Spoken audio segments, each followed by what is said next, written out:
an hour and a half, 2 hours before my grandma died. She called my mom and my aunt and asked them to stop at the house on the way to the hospital to come and bring her home and to pick up her bottle of foundation because she couldn't leave the hospital until she put her foundation on. Now, she's been in for having a stroke. And so my mom goes to the house to stop to pick up the foundation, and in doing so, my grandma passed. And when they arrived with the bottle of foundation, my grandma was dead. Welcome, ladies. Today we are talking about natural aging. So again, as always, I have no idea what questions Diana's going to ask, but as many of you I'm sure know at this point, I have chosen very intentionally to age naturally and to go kind of against the grain of what a lot of mainstream media women are doing now. I feel really deeply called to age as a spiritual journey and have been doing this now since, I think, oh my gosh, 12 years. I intentionally, when I turned 40, became very aware of aging naturally as a woman when I was watching a lot of the fear around me happen. So with that, we will have a conversation. Diana is very close in proximity to the evolution of this as well over the past 3 years. And as a woman who's on camera a lot and sees myself a lot, I'm very aware of the changes that are happening and what I'm doing to stay remotely sane in a world that would try to tell a woman who is aging naturally on camera to not be proud of that or to somehow feel that she's unworthy of even showing up. So thank you so much for agreeing to do this interview. Yes, of because course. I feel like I personally will gain a lot of insight from this conversation. And when I met you and we had our first talk about this work, about what you do in the world, about why you chose to age naturally, I met you when you already had gray hair and we filmed a story on that. I feel like it was a moment of such deep realization for me regarding what is being stolen from us as women. When I came to America 15 years ago, I realized that working as a producer of photographing women of all ages, all races, from all over the world, I realized how scared they are of their wrinkles and of their faces, and how the most frequent request was to make their wrinkles go away. Just edit these photos as much as you can, make me ageless, don't let me look my age. So when I met you and I saw you rocking that gray hair and I saw you enjoying yourself, you turned out to be the first woman in my life who is consciously journeying through this aging part of your life. And I want to know, why did you decide to do that? What is at the core of that decision? Considering that you could have any journey, any sort of procedure, right? Any color of your hair, you out of all women, you could have had it all. And you chose not to. Why? I do have it all. I want to first say I have it all. I have the keys to something that I wish I could pass out for free to everyone. And technically it is free. It is free for everyone. It's just being able to walk across that bridge and claim it for yourself. The belief that you have the right to age naturally. I first want to say as well, I do think it's really important. You know, I think where I stood 12 years ago on this and where I stand now is, I don't know if softened is the right word, but it's more personal now. So before it was like, I was so angry at the idea that men could age naturally and be considered more revered, and women would age and be asked what happened to them or why they let themselves go. There was actually a rebellion that came out of my anger initially when I was 40, and I thought, I am not falling for this. I see exactly what they're doing, and I'm not falling for this mass marketing scam globally that is telling women that they don't have the right to age and be human, technically. It really comes down to, you can't actually be human. You can't be flawed. You can't show any signs of being tired or aging or hunger at all. Right? Be the most selfless, needless woman there ever has existed. And at all costs, make sure you remain youthful and fuckable. because we are, in this patriarchal conditioning. So all of this was birthed initially out of, I think, more of a rebellion, like a major FU to the patriarchy. I will do the exact opposite of what is expected of me. That's where it actually really came from in the very beginning. And then it had this beautiful evolution. And quite honestly, I am neither here nor there. There was a time where I wanted this for all women, but I've released that because I realize I can't want something for other people more than they can want it for themselves, right? I can only speak to my experience. I'm not here to police what women decide to do, or the Kris Jenners of the world who, have a 20-year-old looking face when they're approaching almost 70. I mean, those women are all choosing what they believe is right for themselves, just as I've chosen what's right for myself. And I just want to be ultimately for all the women of the world. I'm doing it for me first and foremost. But ultimately, I want to be this massive permission slip. If someone feels like they need to borrow a little bit of permission to age naturally, I want to be the walking billboard for what it actually gets to look like, and how everything they tell you that's going to be so terrifying and scaring, none of it's true. Actually, I've found quite the opposite to have happened for me.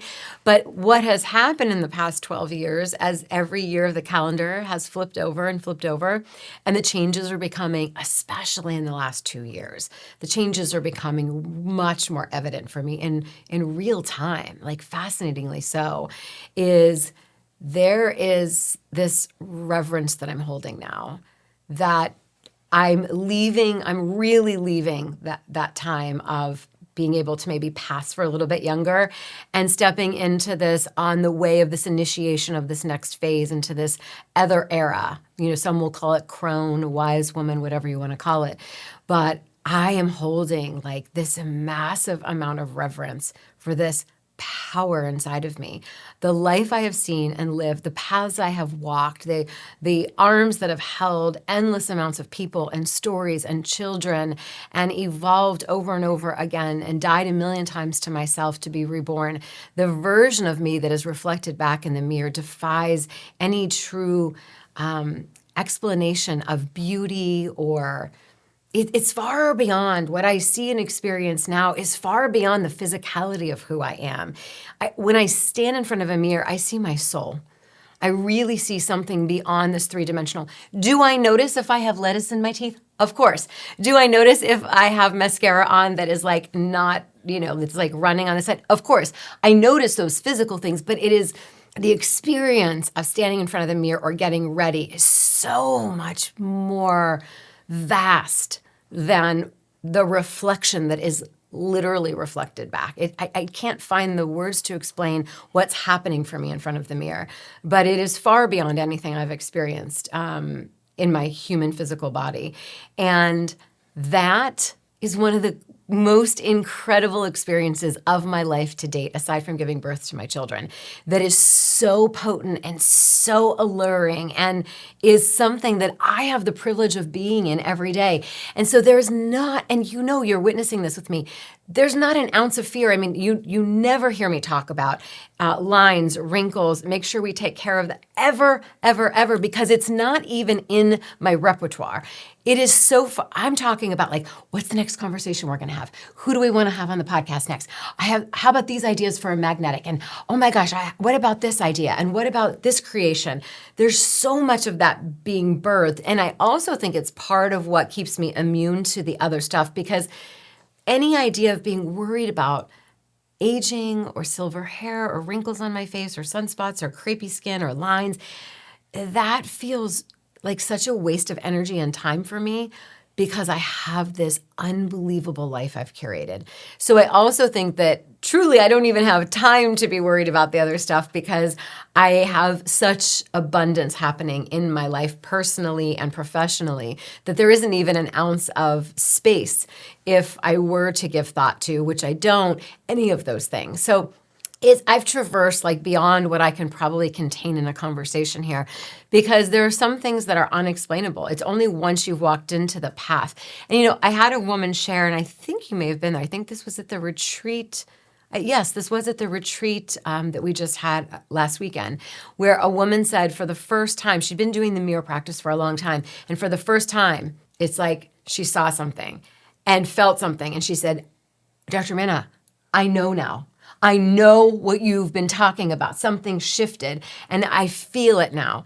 And so I can't really articulate or explain what's happening as much as I wouldn't trade this for the smoothest skin in the world. I wouldn't trade this with any other time in my life ever, because this is the most real and grounded and deeply, I would say this is like the most steady these last 2 years in my beingness as a woman in the world. This is the most steady I've ever felt and the most assured I've ever felt as it relates to being a woman, a beautiful woman, a youthful woman. And I was a woman who, for all, to be completely transparent, I was a woman who, when I walked into rooms, I got a lot of looks everywhere I went.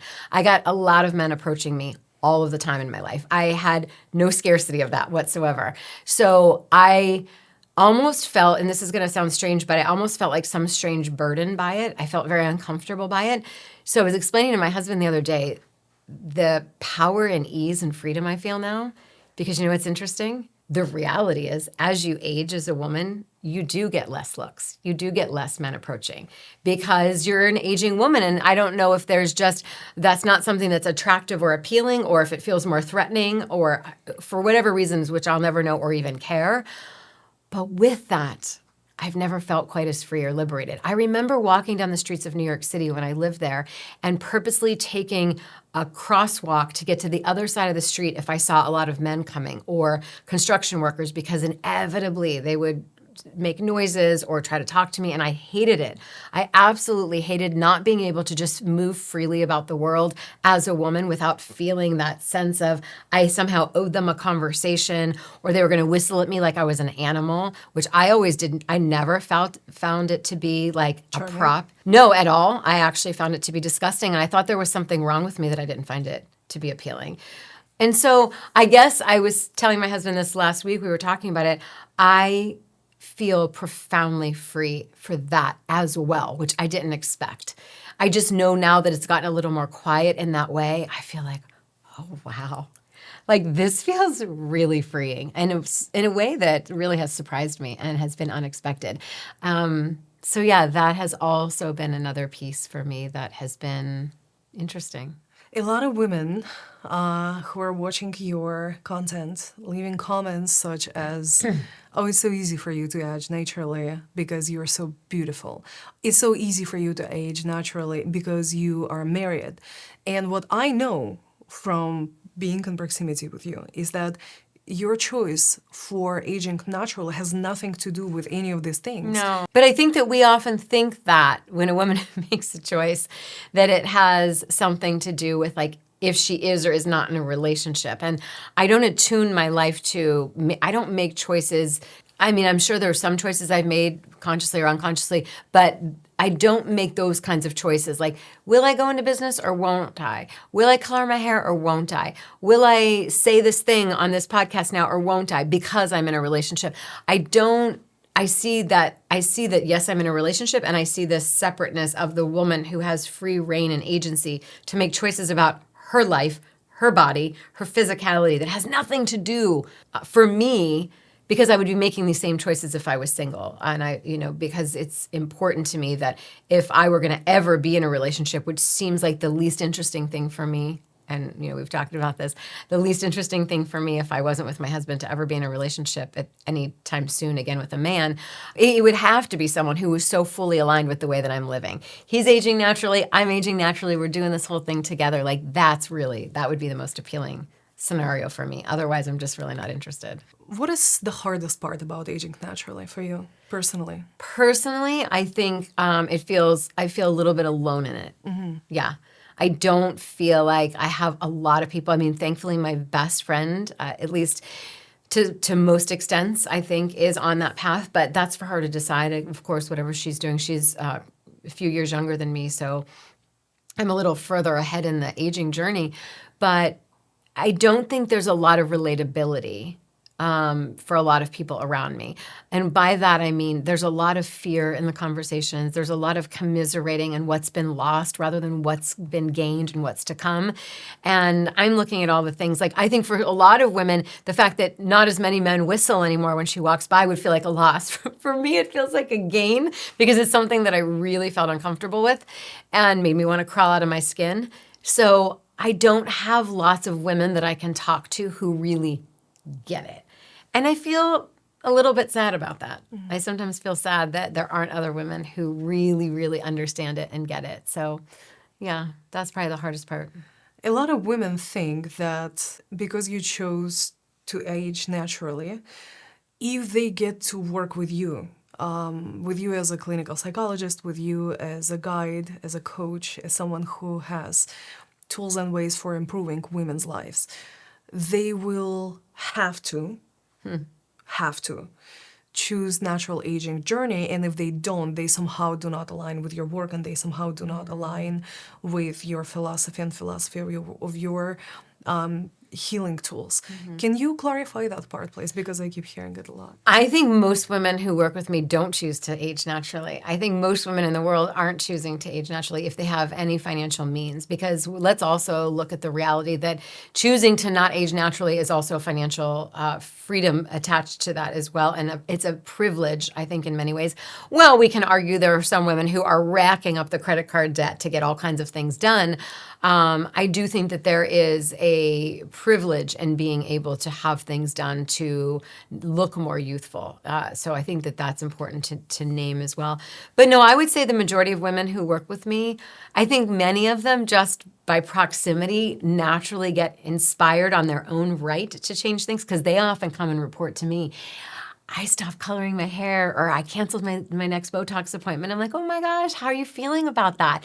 Right? And it's a very individual journey, but I am not here to impress upon. If you're a really good leader, you're not here to impress anything upon anyone as much as you are to showcase what is possible. And we talk a bit about aging in the work that I do with women, but it's more clumped in the idea of all the expectations on women. I think it's one of the last isms that we've actually looked at. Like, we've looked at sexism in every other way for women, and we've looked at like weight and color of skin and abilities and size and so many things, but we have been really afraid to talk about ageism as it relates to women in particular. So we have a whole time on the 6-month journey where we talk about all the things that have affected women and their perceptions of themselves, aging being one of them.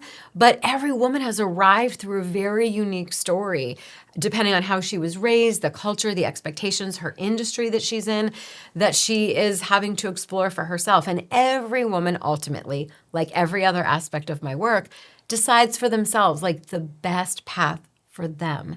And it's always unique and beautiful and different. And so I trust that every woman is doing what she feels like is most aligned for her.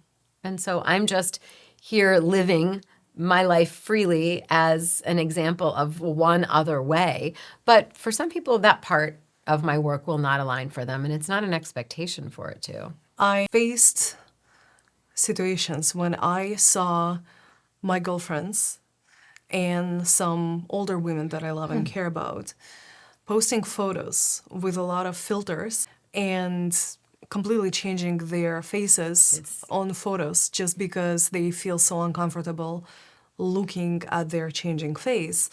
And I'm terrified because I think about this moment when their great children will look at the photos and think that women of our century look like that. That all of those same faces, all of those wrinkless, perfect, airbrushed skins were what was happening here. A lot of people won't have the actual images of their grandmas, of their families anymore because we wipe them. It's a little bizarre. What does it do to women psychologically? You have this internal shame around aging naturally and around being true with who you are and what part of life you're in. What happens to women? I think that there is just such a massive disconnect from themselves. I really think that they are betraying and abandoning parts of themselves because there's this belief that that picture is somehow not worthy to be posted unless it looks flawless. And I have yet to ever have experienced a flawless human in real life, nor do I think any of us are interested in being around anything that is flawless. I think the architecture of the face is one of the most interesting and dynamic things about a human being. And everyone is so wildly unique and incredible. And you can get lost in all of the aspects of an individual human face. And so I think that what is happening for those women is there is almost this disconnect from any soulfulness of themselves. And they see themselves as this three-dimensional object that has to be an ornament for a performance. And rather than being like this just vessel that is moving through the world through all these different iterations and celebrations of ourselves. So I think you are actually like cutting off from your source and you are denying an aspect of your reality. Like to think that you're only worthy of posting something if there's no flaw, no line showing. I don't think you could possibly, I know you cannot be fully embodied within yourself and post something like that. And I see it because inevitably those they're so obvious. It's tragic when I see them. And I have occasionally been in a picture where someone's done it because I think they wanted to do it to themselves and I was in the picture and I can't. I'm just like, I don't post that. That makes me cringe. Even the thought that I would try to represent that I look like that, because that's not what I look like in real life. And it feels really sad to me, to be totally honest. It feels really, really desperate and sad. When women say that they just want to feel good, they just want to look good and feel good about it, what do you have to say about that? That feeling good from just, what does that actually mean? Like, I feel amazing. I feel the best I've ever felt in my entire life. And if you're defining it by the way I look on the outside, some other woman may say, well, that wouldn't make me feel good. I've just decided to change the story of what feel good looks like and where I source feel good come from. So feeling good for me comes from doing my amazing work in the world, spending time with my children, having, unbelievably stimulating conversations with my partner, traveling the world. Feeling good comes with writing about like the next new idea and thing. Feeling good comes from time with myself when my feet are in the sand and I'm part of Mother Nature and I understand that as I'm not judging it, I too am not judging myself because it's ever changing. I'm ever changing and evolving. So feeling good it depends on like what you're using as your qualifiers for feel good. Feel good based on what? On the patriarchal standard lines that say a woman should freeze her face and the average face should look like it's about 15 to 20, because that's what we're talking about. 15 to 20, and she should remain there forever. Like based on who? Who wrote that? You know who wrote that? The men who say that those are the kinds of women that are most fuckable and appealing or hireable. I decided not to swim in that lane and participate in a system and in a culture that is so youth obsessed and so sick. Because I know that actually some of the greatest and most potent work comes from women 50 over. It's because you've lived enough life, you've had enough experience, you have been on a journey, you've got something to offer and something to say. I could have never done the work that I'm doing now when I was your age. I could have done other work and I did other work, but I wasn't where I am now when I was your age because I didn't have the life experience. And so defining what makes you feel good, just choose a different way of defining what feel good means. When you're deciding that I'm going to feel good based on some rules that a couple of white men wrote because they want to just look at women who look 15 to 20 forever, you're never going to feel good. You're never going to feel good. That is going to forever be evolving and moving. So what are you going to do? Big 80 years old and still berating yourself for having lines and wrinkles? Like it's coming one way or another. Or you could be like Kris Jenner and never in your life show a line or wrinkle. I mean, that's an option, I suppose. But I don't want to be in a world where I someday have grandchildren and they don't get to actually see my face. I feel like I won't use the words that I personally feel about it. For me, it just feels very robotic and not something I'm here for the life that I want to create. You just explained where some of our production policies came from, right? Nobody in Midlife Muse is allowed to edit pictures. All of our photo and video vendors are instructed not to alter your face in any way, shape, or form. It's a brave act. It's a revolutionary way of living. Let's say Thanks, that. I couldn't say that word. And so I find it to be so powerful knowing that the average age of a girl who goes for a Botox appointment nowadays is around 20 years old or so, and that this fear is something that is being instilled in women so They're watching their early. mothers, that's why. But why do we want women to fear their aging faces? The only way you sell something is make a woman afraid. It's a multi-trillion-dollar industry. If every woman decided to wake up tomorrow and love herself exactly as she is, what would happen to those industries? They would cease to exist. The only way we can sell to a woman is make her terrified. So we make her terrified of aging, and we tell her that you can find a new, fresh you inside of there. Few needles, few injections, you'll leave feeling so incredible. And we sell her this fear. We sell her this thing that she's constantly chasing. And we know that like with filler and Botox, the more you do, the more you're going to need because you're ultimately stretching the skin. And it's a train you cannot get off. And, you know, I've heard young women say, that's okay, I'm going to do all the Botox and filler now. And then when it gets to that point where they can't do it anymore, I'll go away for like 2 months and have a facelift and heal and come back with like a brand new face. So this is the mentality. And I find it to be, just to be like we're missing a lot. Because I'll tell you what, Diana, when I stand there and watch what's happening for myself as I'm aging, there's something really deep happening inside of me that is part of the initiation into the woman I'm becoming and the strength and the power that I need for the bridge that I'm walking into that version of me. I'm doing it on behalf of that 90-some-year-old version of me. I'm doing it for the versions of me along the way to her. And because I know, just like when I was experiencing childbirth and those intense, raging contractions, I knew that there was a part of me dying in that process. The young maiden in me, the version of the mother was being born. And right now, the initiation is meeting myself there, right? Through this aging journey when a world around me, no one's aging, and I'm standing there in a room or a restaurant and I'm the only aging face. Well, I know there are plenty of women my age or older in that room. I'm the only one showing the signs of it. I know that this is part of the initiation into what I'm being called into. I have a very strong sense of what that is, but I think you and I know it is really big. And to hold that kind of power and to hold that kind of leadership is not something that I take lightly. And I don't want the easy way there. I don't want the quick fix there.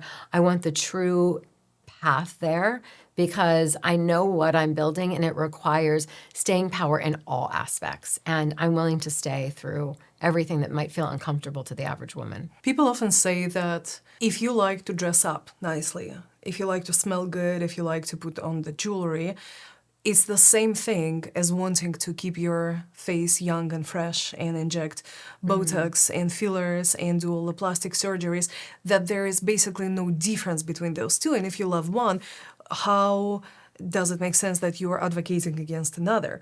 What do you have to say about that? You know, I think I've spoke about this before, and in the same way that I take really good care of myself with a certain amount of rest every night and really healthy food, lots of water, I'm very intentional about what I choose to put into my body in all regards. So I think wanting to put on a linen dress and a fun pair of shoes is a little bit different. It's quite a departure for me to start injecting toxins into my face that I feel like only many years from now will we begin to understand. I believe, Diana, there's going to be a time where we are going to look back in history and be shocked, absolutely shocked, that for the name of youth, women went to this length. I think we're going to be absolutely flabbergasted the things that women were willing to do and the health risks. And we already know like everything that it does to the lymph nodes and the lymphatic system and how it can't drain properly. I mean, we know now, but I don't even think that we're going to begin to fully understand for another probably 20, 30 years the harmful side effects of what's happening for women, just because we haven't had the longevity of it around, you know. So I think, I would never ever put wanting to put a fun outfit on or brush my hair in the same camp as injecting my face with needles filled with toxins. A lot of mothers in the DMs are asking questions, how can I make sure that my daughter never steps on that path? How can I make sure that she feels enough? What do I have to do as a parent? Well, first, I don't think that we can ever say that our daughters will never do something, right? Like I have a 22-year-old daughter. She's making choices to not do any of that at this point in her life. Who knows what she'll decide 5 or 10 years from now? That's her own path that she'll have to figure out for herself, because we're all on our own spiritual journeys. I think the closest thing we can do as mothers is model profound self-love, and natural aging is the only way to send the message, because you don't send the message through words. We send the message through our actions. So if our daughters are watching us love and revere the journey of being a woman that has so many changes in it, then I think that she will have that like so deeply rooted inside of her that even if she were to get on that path for a while, I doubt she'd stay long, because she is attuned to something so much more beautiful as she's watched her mother or her grandmothers on their own aging journey. What is the most beautiful thing about aging naturally that you wish every woman could experience? If you could bottle something up and hand it to women and say, that is the most powerful part of aging naturally, what would that be? It's a connection to myself that I've never accessed before. Because I remember the years before in the mirror of like, this isn't right, or this isn't good enough, or I have to fix this, or I have to that, or this angle, that. It is a connection to myself and a homecoming. It's what I would have imagined probably I felt like when I was 6, 7, or 8, before I looked up and realized that I was all the things that the world told me I was. And the liberation and freedom I feel in my body, in my hair, in everything about me, I think the closest thing is the freedom I felt as a little girl before, the world had any influence on me. So I would say it's that. It is the most free and most tender, beautiful connection that I've got me. It's incredible, absolutely incredible. What does your husband think about your natural aging journey? Not that you care. Yeah. Well, but what do you... Yeah. People ask that question a lot. Yeah, what did your husband think of it? I'm like, I don't know. You can probably ask him. I'm not sure. I think that we talked, see, this is what I think is so interesting, is like as these questions come up and I'm like, oh, we talked about that the other day. We're talking about that at dinner. This is my life. Like we literally talk about this stuff all the time. That's true. All the time. And all the big world stuff all the time, which is why I think our relationship is so interesting and fascinating. We were just talking about this, right? And like how we both feel about the whole aging. And that's when he made that comment. It's like, there are all the versions of you that I see. It's not like just the version of you right here, right now that walks into the room. It's all the versions and the awareness. But I will tell you, because he said something a couple of weeks ago, that because I do it so effortlessly and almost it's not even a conversation, that I don't even think he realizes what the alternative is in the world, right? Where the woman is, even for example, like getting ready to go somewhere. The other night he made a dinner reservation and he didn't tell me. He thought he told me. He put in his mind, he thought he told me. So he texted me and he's like, so we'll leave in about 15 minutes. And I was still like reading a book. I hadn't even showered, anything. It was when I took my week off from work. And so I was like, 15 minutes? Like, oh my gosh. So I have fly into the bathroom and get ready as fast as possible. And we're ready to go. And I said to him, I don't even think you know, like, what it's like to say to a woman, we're walking out the door in 15 minutes and I'm fully ready to go. Because that's all he's ever known. It was one of the things he really liked when we first met, but it's all he's ever known. So I don't think he understands the battle that most women are having, the amount of appointments that most women are going to, the amount of money spent, the time, the obsession, the sickness women get involved in, like the sick self-obsession of never being beautiful enough or thin enough or young enough or whatever enough. Because it's not a part of our lives, I don't even think he realizes the alternative. Let's just say that. Of what the alternative life would be like if he were paired or partnered with someone. And he's always like, I can't even fathom, like I would have no tolerance for it whatsoever. But I think he might find himself really struggling to find a partner who would match where I am with all of that natural aging. And that might sound filled with ego. It's just, I look around, I'm like, no, I'm pretty sure it's filled with fact, because I just don't see it happening, at least not where we live. very often. We just were standing outside by the mirror, and I finally noticed my first gray hairs. Yes. And we both, jumped around and laughed and touched them and felt good about it. Yes. But I do recognize that it's a very unique reaction to that kind of a thing. And I feel like, what in your opinion would it take to turn aging naturally into a trend? How can we as women make something so real and so vulnerable popular?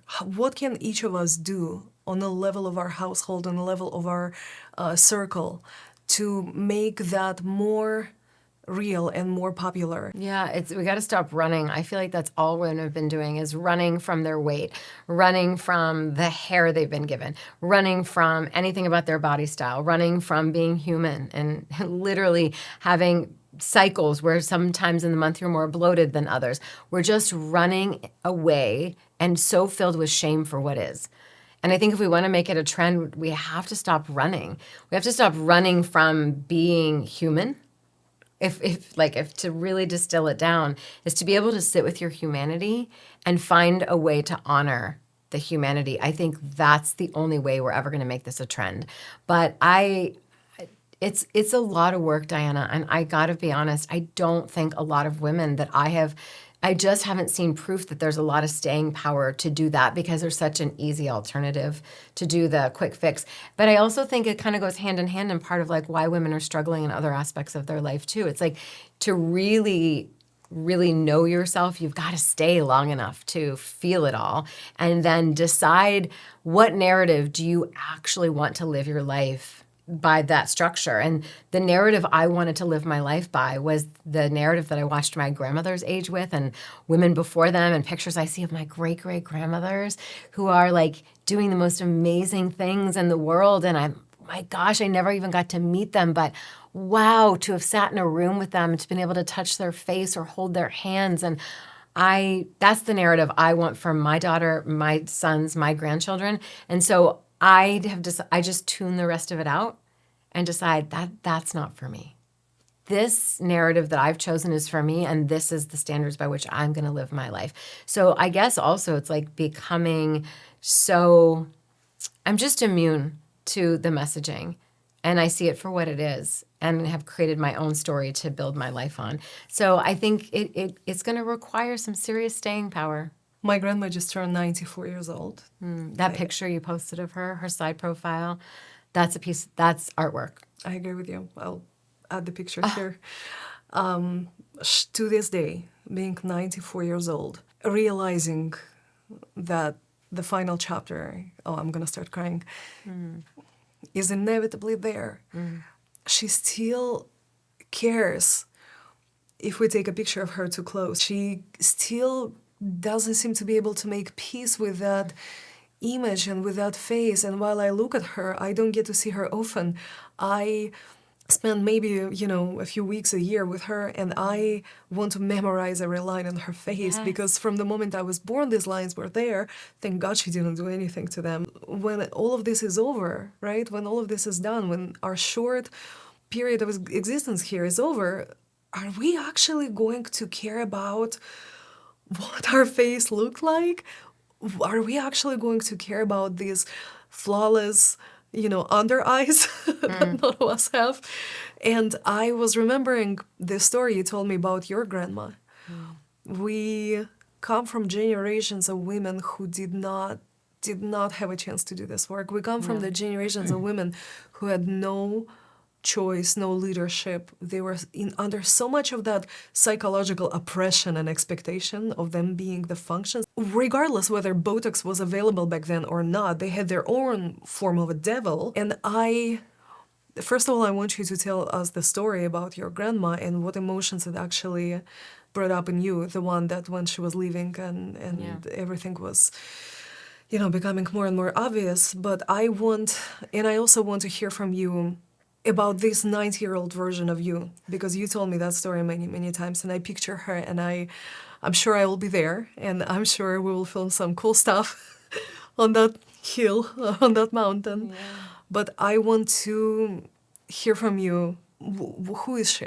What is she going to look like? And maybe women who are watching this episode, they will think about their own version of this 90-year-old self. Well, first I want to say it literally is heartbreaking to me to think that your grandma at 94 is still concerned about how she looks in the picture. Imagine the shackles. A lifetime of never feeling beautiful enough, youthful enough, right-angled enough, whatever it is. An entire life lived. And the biggest concern in that moment is, yes, I'm sure she's enjoying you being there, but how much can we fully enjoy if we're like concerned at what the picture looks like? And also what makes me sad is the message that my grandmother, your grandmother, the message that gets absorbed and passed down, what we're really hearing, right? To take away is like, be concerned to the very end, at the angle of the camera, of how you look, at the lighting, less concerned about the moment or in present for what just happened here that transpired between you and another human being, but put more focus and concern about how that picture is going to look. That to me is devastating and may sound melodramatic to other people, but I find that devastating. What a sad, sad reality. And for my grandmother, something fairly similar. She's 87, she passed away. And you know, my mom actually tells the story quite often, and she was just relaying it again recently, where an hour and a half, 2 hours before my grandma died, she had called my mom. She didn't know she was going to die. She was in the hospital, but she thought she was being released that day and going home. And she called my mom and my aunt and asked them to stop at the house on the way to the hospital to come and bring her home and to pick up her bottle of foundation because she couldn't leave the hospital until she put her foundation on. Now, she's been in for having a stroke. And so my mom goes to the house to stop to pick up the foundation, and in doing so, my grandma passed. And when they arrived with the bottle of foundation, my grandma was dead. And days later, we were standing there at her funeral, and we were in the receiving line for the funeral. And one person after another kept coming up. And I mean, no disrespect. I loved my grandma. And she did the best she could in some less than ideal circumstances. And I wish sometimes we could go back and she could do it all over again, because there was so much she missed out on in this lifetime. And that's a different story for another day. That's really quite heartbreaking. But the only thing my grandma had, truly, the only thing she allowed herself to have, was her looks. And it was everything to her.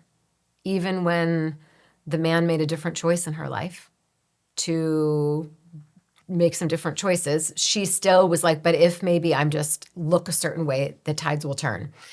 And so she spent every ounce of her energy in how she looked. And interestingly, she was so beautiful. And as everyone was coming through the receiving line, the phrase over and over again was, your grandmother was so beautiful. She was one of the most beautiful women. Oh, she just always looked unbelievable everywhere she went. She was such a beautiful woman, over and over and over again. And what I think felt so contracting and heartbreaking for me is it wasn't about the quality of her character. While she was an amazing woman, what they were referring to is her physical exterior and her looks. And I remember after about the 10th person saying it, feeling so tight inside and thinking, not only is this so tragic and sad, and every other woman in the receiving line in my family being like, I know, wasn't she? As if this was the most prized contribution she ever gave to the world. And thinking, I don't ever want to be gone. And the thing I'm most remembered for, or what's spoken about on the day of my funeral, is that I was beautiful. It feels like the least interesting thing about me. I want it to be so much bigger than that, which leads into the conversation about the 90-year-old woman, you know, and I have this, I don't know why I have this idea in my mind, but I have this idea, I'm going to be 102 when it's all said and done, which means I'm just shy of being halfway. Yeah, no, I'm 2 years past halfway mark right now at 52, right? So if I would be, if I was 51 plus 50, yes, that would be 102. So I'm a year past the halfway mark right now. You can see math is definitely not my forte. So I am this 190 to 102-year-old woman, and I feel that she is the most distilled down, the least amount of words version of me, who is saying the things that sometimes maybe I'm not brave enough to say right now.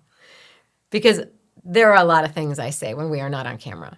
And the realist version of me is getting more potent and real every year. There's a version of me that still feels a responsibility sometimes to protect the masses, and so I don't always say what I really want to say about some of the things I think and feel. But that version of me, I better get ready. I better get ready.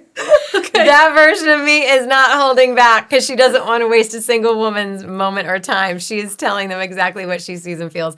And I think my clients would be laughing listening to this right now, like, really? Because I feel like you're really potent and direct with me for the sake of not wanting to waste my time or my money. But I think that version of me at that age is even more. Like, she's using very few words to communicate very clearly what she sees happening. And then the people receiving the message get to decide what they want to do with it or not. But I think it'll be a version of me that's probably the most raw and real. Notice how you didn't say a word about the way you will look. Oh, yeah. I'm thinking about all the women that come to Magnetic. And first of all, I'm so grateful to every single one of those who walks through the door and commits to this work. It's such a miracle to watch how women decide to change their lives, and they come and go through one of the most intense and powerful experiences a woman can go through, because you designed it with such deep understanding of female psychology and everything that goes into our experience from the moment we are born. And I have a special place in my heart for women who are a little bit older and who are standing in front of the mirrors in that room. And for many of them, it's the first time they're realizing that they're allowed to love themselves. They're not supposed to hate their bodies. It's okay not to have so much despise for your body. It's okay not to feel grossed out. It's okay not to feel so at war with your bodies. And they are in their late 50s, 60s, 70s. And the rage that comes up in me for what has been stolen from them, because I feel like from the young age, we all have this universal experience that we are simply not allowed to like ourselves and love ourselves in a shape and form that we naturally are in. From the young age, I've been hearing it a lot. At the age of 34, I got diagnosed with a condition that explained all of my weight fluctuation and all of those things. But my family didn't shy away from telling me that I am lazy, horrible, all of those different things. There are millions of women like that out there. There are millions of women who are stunning, yet it's such a trend. It's such an undeniable wave of control that comes to women and doesn't allow them to feel good about themselves. It's this internal idea that I cannot feel good about myself. I'm not allowed, because if I do, I will lose respect and care and safety of all of those people around myself. And what's even worse is that at some point we start berating ourselves even more so nobody else can hurt us as much as we would. And I want to ask you about this permission. How can that vicious cycle stop for a woman? And how can a woman begin this journey of self-advocacy and self-care? Not appointments, not running around and trying to keep it together in some shape and form that will never happen probably. This journey of true self-love, what does the permission look like? And how can a woman begin that journey? I think, the fastest track there, the quickest way to get there would be honestly to be in proximity to someone who's already doing it, right? And one of the things I always say to my clients about many things is until you have the courage, the belief, the whatever it is that you're in need of at that time, borrow mine until it feels like yours. Like I'm an overflow, so borrow some of that so that you can start to try it on for size. Like, okay, let me borrow a little bit of that confidence. What would it feel like if it was mine? Let me borrow a little bit of that belief that I can do anything that I dream of. What would that feel like to be that woman? And then you start to 1% like build that.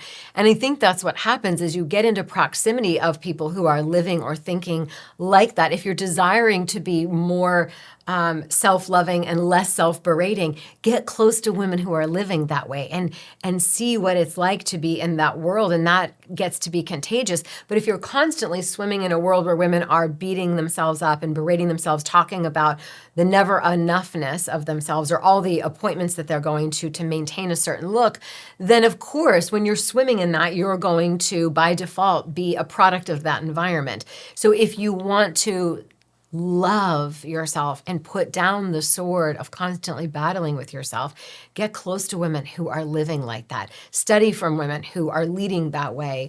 I just think that piece is really, really important if you want to get there quicker. Otherwise, like I've said a million times over, and I know people are probably like, oh my gosh, she says it here again, the mirror practice. There is nothing more revealing and inviting about building that relationship with yourself when you start going there, not from a place of self-terrorism, but from a place of self-honoring. And you just continue and commit every day to show up and honor. Like the only rule is I'm going to show up and I'm going to hold honor for what is. I'm not going to hold any judgment. And you do that day after day after day after day, month after month, year after year. Everything inside of you changes. Your entire nervous system starts to be coded for self-honor rather than self-beratement. So the body will go wherever the mind tells us, and whatever you keep showing up for and practicing is what will start to become your new reality. And then you'll get far enough down the path. I honestly, at this point, can't even fathom a moment where I would stand in front of the mirror and berate myself or say something negative. It's so far gone. I remember years like that.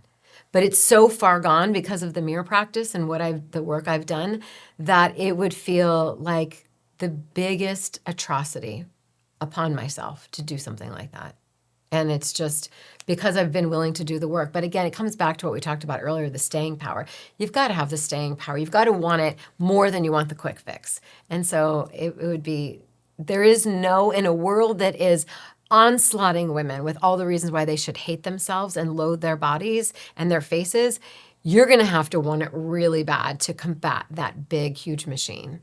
So to do that is going to require work.